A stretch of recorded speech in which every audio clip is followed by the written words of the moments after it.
Shalom, shalom, shalom. Ni Juni 29, 2025. Naitwa Zawadi Machibia kwa mara nyingine. Karibu sana katika tafakari ya neno la Mungu. Kwa nini nakukaribisha tafakari ya neno la Mungu? Kwa sababu wewe ni roho, una nafsi na unaishi katika huo mwili. Na kwa sababu wewe ni roho chakula chake ni neno la Mungu. Ni vyema ukalisikia neno uweze kuilisha roho yako. Basi tafakari ya neno la Mungu inakujia ikiwa imeandaliwa na mchungaji Chris. Inapatikana katika Rhapsody of Realities ama Rhapsody ya uhakika, na hii ni sauti ya Rhapsody. Jina langu kama nilivyokuambia awali ni Zawadi Machibia. Ujumbe wetu leo basi unasema watangazaji wa ufalme. Watangazaji wa ufalme. Neno letu la msingi linapatikana kwenye waraka wa pili kwa Wakorinto sura ya 5 mstari wa 20, nao unasema basi tu wajumbe kwa ajili ya Kristo, kana kwamba Mungu anasihi kwa vinywa vyetu. Twawaomba ninyi kwa ajili ya Kristo mpatanishwe na Mungu. Katika ufafanuzi, mchungaji Chris anasema Bwana Yesu alitukabidhi jukumu la kuhubiri ujumbe wa ufalme wake katika mataifa yote ya ulimwengu. Katika kitabu cha Mathayo mtakatifu sura ya 28 mstari wa 19 hadi wa 20 alisema, basi enendeni mkawafanye mataifa yote kuwa wanafunzi, mkiwabatiza kwa jina la Baba na Mwana na Roho Mtakatifu, na kuwafundisha kuyashika yote niliyowaamuru ninyi, na tazama mimi nipo pamoja nanyi siku zote hata ukamilifu wa dahari. Amina.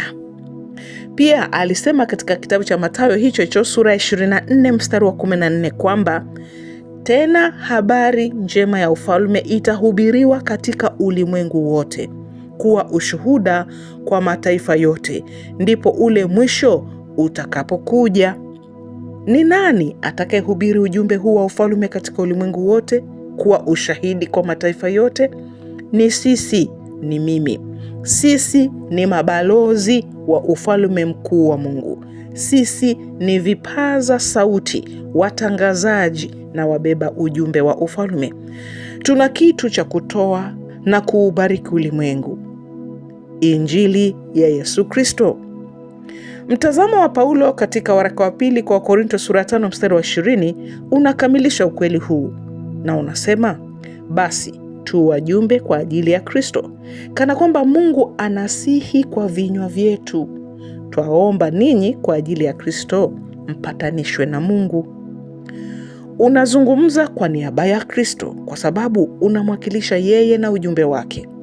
Alituambia tunene katika jina lake, tuzungumze katika jina lake kama wawakilishi wake. Kwa hiyo popote ulipo, Kristo mwenyewe anakuwa hapo. Watu wanapokupokea, wanampokea yeye na wanapokea baraka zake kupitia wewe. Ni utukufu ulioje huu!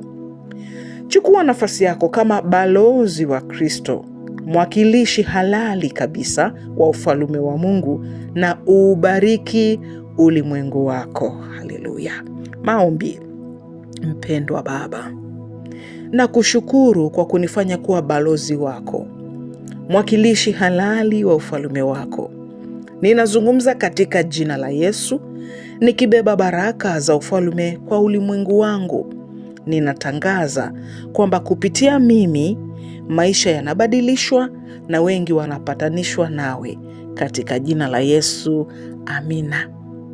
Basi masomo zaidi kuhusu ujumbe wa leo tunayapata kutoka katika kitabu cha Luka mtakatifu sura ya 10 mstari wa 16, Mathayo mtakatifu sura ya 10 mstari wa 40 na Yohana mtakatifu sura ya 13 mstari wa 20. Basi bila shaka ujumbe wa leo umekubariki, umezungumza na roho yako. Kwa nini? Kwa sababu wewe ni balozi wa ufalme wa Mungu, na mahali pote unapokuwa wewe unakuwa balozi wa Mungu. Yesu Kristo yu ndani yako, wewe pia ni balozi. Kwa mfano, uko shuleni, uko kazini, ama uko kwenye kusafiri, kijijini kwako, kwenye jiji lako, kwenye nchi yako, wewe ni balozi wa ujumbe wa ufalme wa Mungu Kwa hiyo unamwakilisha Mungu mahali ulipo. Usiogope, usitishike, zungumza habari za Yesu Kristo kwa ujasiri, kwa sababu tutakapouhubiri ulimwengu wote na mataifa yote habari njema, watakapokuwa wamesikia ujumbe huu, ndipo ule mwisho utakapofika.